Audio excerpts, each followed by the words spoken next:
Okay, this is it. This is the one video that if I don't get it exactly correct, and people will fight about anything no matter what I say, however, if I'm not extremely logical and very well thought out on this video, that people are going to kick my butt. Let's first start off by saying that no matter what rolls out at Photokina, as far as any shocker from anybody, that item is not going to come out this year. It's going to come out next year, so that's not an issue. So we already know what's going to be the best camera of the year. We already have the products in hand. Whatever's announced, that'll roll out next year. We know we have a choice between the Fuji X-T2 and the Nikon D500. I have the Fuji X-T2 several days early. Some people with pre-production models obviously have had it for months early. That certainly was not me, but I've been slamming the Fuji X-T2 hard. I've been finding anything to bitch and complain about. I've got tons of use on the Nikon D500. I mean, this one has been around the block and then some. I've got two of both of these cameras, not that that means a damn thing, of course. So what can we say? Let's first start off by saying anybody who makes absolutist statements is an idiot, you know? Usually there's always some gray area. However, I'm not a relativist that thinks, well, you know, there's no such thing as true evil, and it's like, no, you know, like someone like hurting little children and smacking women, or, you know, that's pure evil. We're not going to make so I'm not a relativist, but we do have to make statements about cameras because, you know, to use a really general analogy, I cannot say, and trust me, I gave this video a lot of thought, and I've got a 23-point criteria that I went over and over and over again for this specific video. We have to make a statement that cameras are a little bit like underwear. I mean, some, you know, beefy lumberjack is like, these are the best underwear in the world. You know, I've tried thousands of them, and you could stick the same underwear in some skinny supermodel, and, you know, she could wear them as shorts. They would make awful underwear for, like, the skinny supermodel. So, as far as photographers are concerned, and whether someone is specifically focused in on sports action, wildlife, or someone is specifically a landscape or wedding photographer, we do kind of have to, at least, you know, for clarity's sake, make a comparison to, you know, cameras like being undergarments, and that one specific photographer's needs are not going to meet another. We can, however, make statements about a camera and make conclusions, and I made a 23-point list, criteria list, and the link for that and the scores that I gave each camera are below for you to take a look at. And then I went over each one of these 23 points over and over and over again, and I could not keep track of the 23 points for each camera in my head, but I made sure I checked each one over and over again, not only one against the other, the X-T2 against the Nikon D500, but also against their relative peers. So I had to include that as well, not just one as posed against the other, so I did not score them that way. Rather, against what they are in the field of what they are. So there's not just a score of the D500 relative to the X-T2. That's not how the scoring was done. Let's go down the list of the 23 points, and you can check the link below for the picture on Flickr as to the score that I gave to each, that I went over and over again.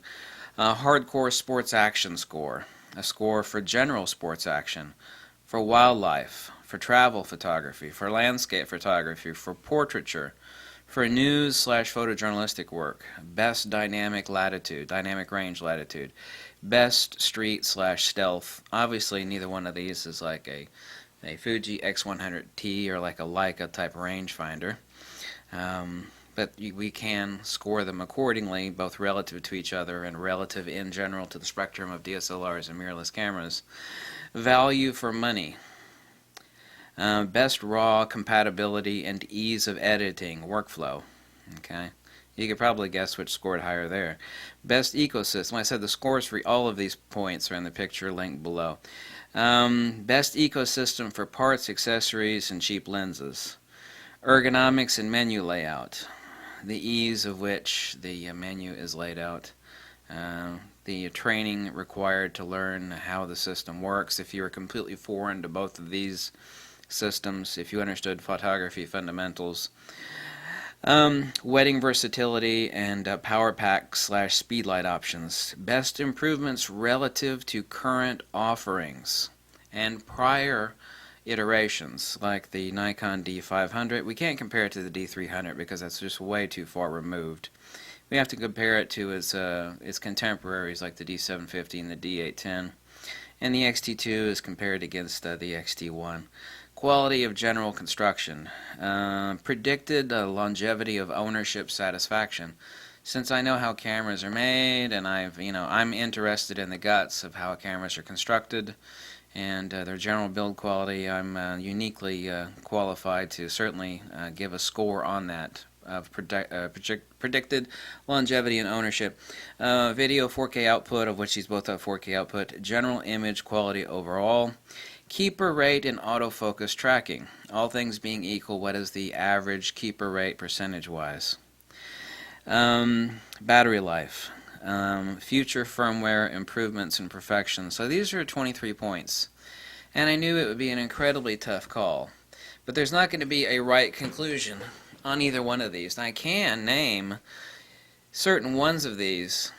Whichever camera I were to name as best camera of the year, it would be both correct and invalid. Now the total score is very obvious. The total score is below, and I'll tell you that in a minute. You can see it in the picture link below. And I thought that's what it would be intuitively, and I was right, because I could not keep track of 23 different point values added up for each camera. And I went over them and over them again, and my native intuition was exactly correct in what the point system final score was. But that point system final score is for 23 points. Now if you're a certain type of photographer, say points 4, 5, and 6 might not matter a damn to you, and therefore it's irrelevant. So if I make an absolute statement that this is the best camera of the year or the X-T2 is the best camera of the year, it will be both valid and invalid. But let's make some specific statements, and then we'll get to the score. Isn't this a lot better to do it logically and sensibly?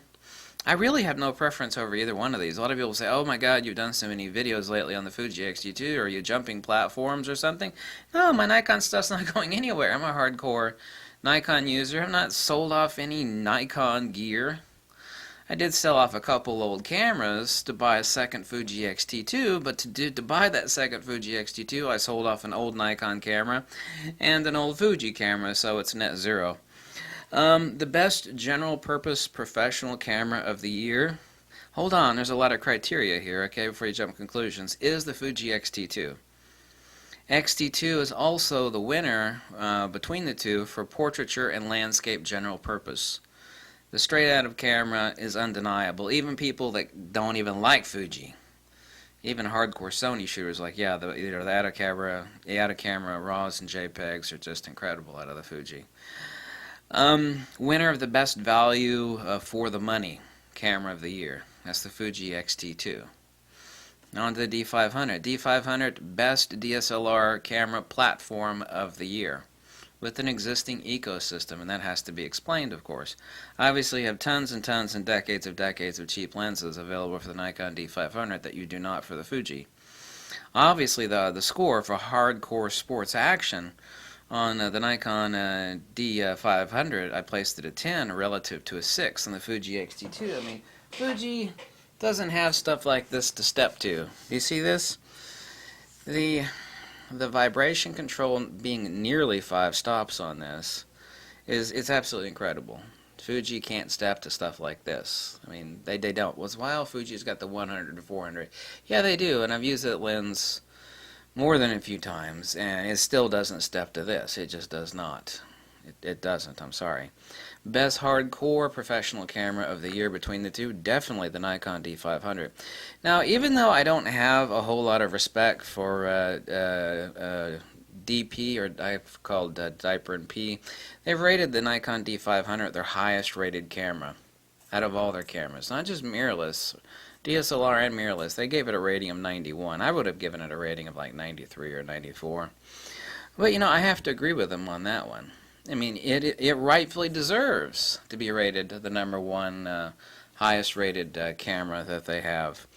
Incredibly fast autofocus tracking, enormous ecosystem of lenses, most of which are incredibly cheap. Absolutely superior high ISO performance relative to the Fuji X-T2. Superior buffering, nothing's going to step to the XQD card in the D500. XQD is just a jackrabbit. I don't care how fast your damn SD card is, the XQD card is a damn jackrabbit. So superior high ISO, absolutely. Even 40,000 high ISO is decent enough for 8x10. You apply a little noise reduction software and it's perfect for an 8x10. I mean, I couldn't even see my hand in front of my damn face when I was taking pictures 30 feet away. There's an XQD card, by the way. And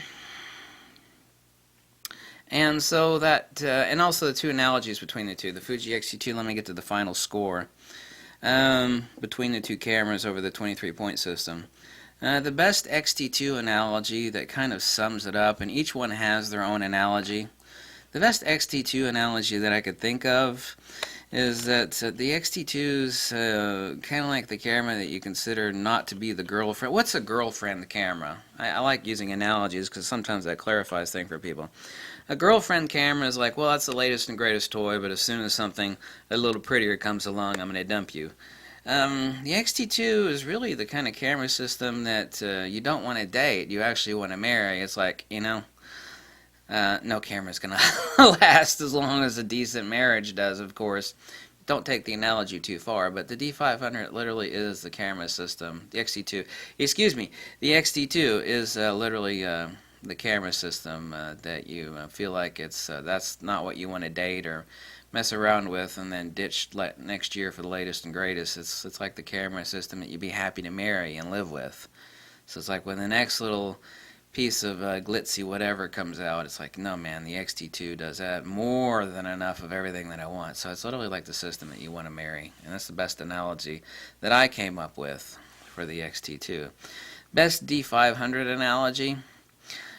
You'll notice that the birders, you may not be a bird photographer, most people are not bird photographers, is the best slam dunk professional distance shooter for sports action, and it's a bird photographer's wet dream, and it's also a sports action photographer's wet. You throw a 300mm AFS Nikkor on this thing, oh my god.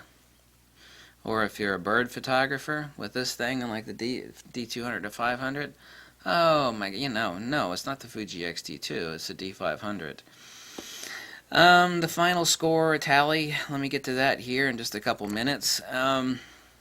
So the X-T2, I don't know if this really means anything anymore because we don't give a damn what's underneath the hood. It's good to know our cameras, but certainly the X-T2 is the best mirrorless camera of the year. I mean, there's certainly no question about that. I mean, I don't care what anybody says. I mean, that's really not arguable, however people want to argue anything. Other than it being the best mirrorless camera of the year, it's the best general purpose professional camera of the year. It's the winner for between the two, and these are the two finalists for best camera of the year. It's certainly the winner for portraiture and landscape general purpose. The add-up camera is incredible.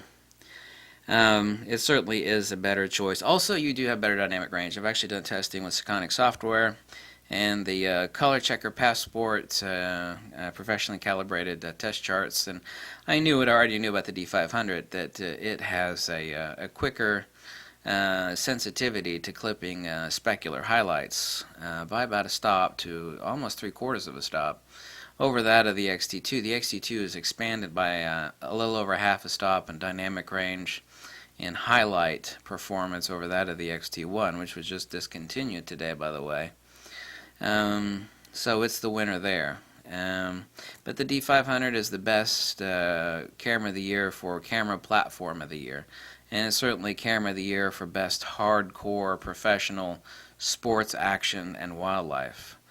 Now, is the X-T2 the winner for best general purpose sports and action? I mean, if I'm going to do sports and action and it's not going to be me, I got to climb up a ski slope to, get underneath so-and-so Hans jumping over the ski slope, this is going to be certainly the superior choice over the Nikon D500. I mean, I'm sorry, I'm grabbing the X-T2 instead of the D500 with a vertical grip. This camera with vertical grip is basically $2,000, $1,600 plus, $330. So it's $2,000 with tax. The camera alone on the D500 is $2,000, so $2,500 of the grip, so $2,000 versus $2,500, so $500 more.